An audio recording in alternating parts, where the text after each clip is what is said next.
The differences between the House and Senate bills are not just about whether the expiring provisions should be extended for 2 months or for all of 2012. The Republican majority House wants budget cuts that Democrats oppose. They include the elimination of more than $20 billion of spending planned under the health care law passed last year. The House also wants to cut the maximum length of unemployment benefits from 99 weeks to 79 weeks and then eventually reduce it to 59 weeks. And the bill also seeks to block some air pollution rules for industrial boilers and incinerators. Joining me now live from Atlanta is Jason Johnson, an associate professor of political science and communication at Hiram College. Jason, thanks for being here tonight. Thank you. So why not accept the Senate version to guarantee the payroll tax holiday and then in return just come back in January and hammer out a deal that would cover the next year? Because many of the Republicans in the House are dead set on doing anything they can to stop President Obama. Right now what you kind of got from John Boehner is, I'd rather let the entire House flood than patch in a few holes in the roof.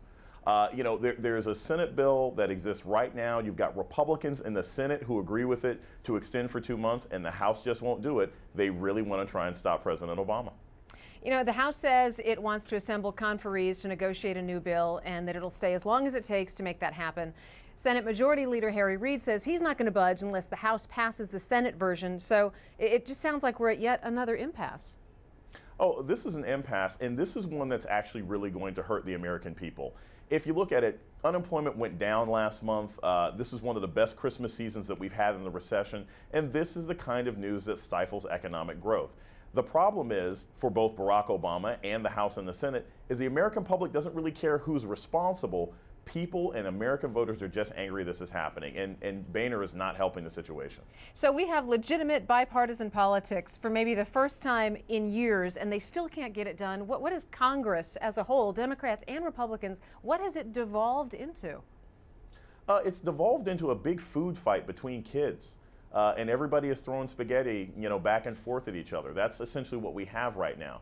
You have Republicans who are in the Senate who know that they're running for re-election next year, and they want to show that they've done something. You have Republicans who are in safe seats in the House who say, look, I came to Congress as a Tea Party person to make sure I never voted in favor of a tax cut or in favor of any sort of tax increase. And you have Barack Obama who's just hoping that he can blame all of this on Congress so that he can get re-elected next year. So everyone has a different motivation, and none of the motivations seem to be able to work together. Well, and, Harry Reid and John Boehner both have incredibly low approval ratings.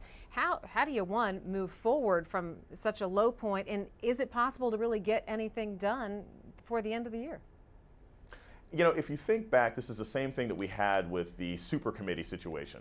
The super committee didn't accomplish anything, and the reason why is because everybody's looking at their watch for November of 2012. Republicans think they're going to get a Republican president, so they have no incentive to negotiate now. Democrats think they're going to take the House back, so they have no incentive to negotiate now. So both sides are pretty much sitting on their thumbs thinking, I'm going to look like I'm attempting to pass policy, but really I just want to be able to point my finger at somebody else for the next 10 months. And the problem is, Americans are going to suffer. People who are out of work, people who need unemployment benefits are going to suffer while these two parties bicker back and forth. Jason Johnson, nice talking to you tonight. Thanks for joining us. Thank you.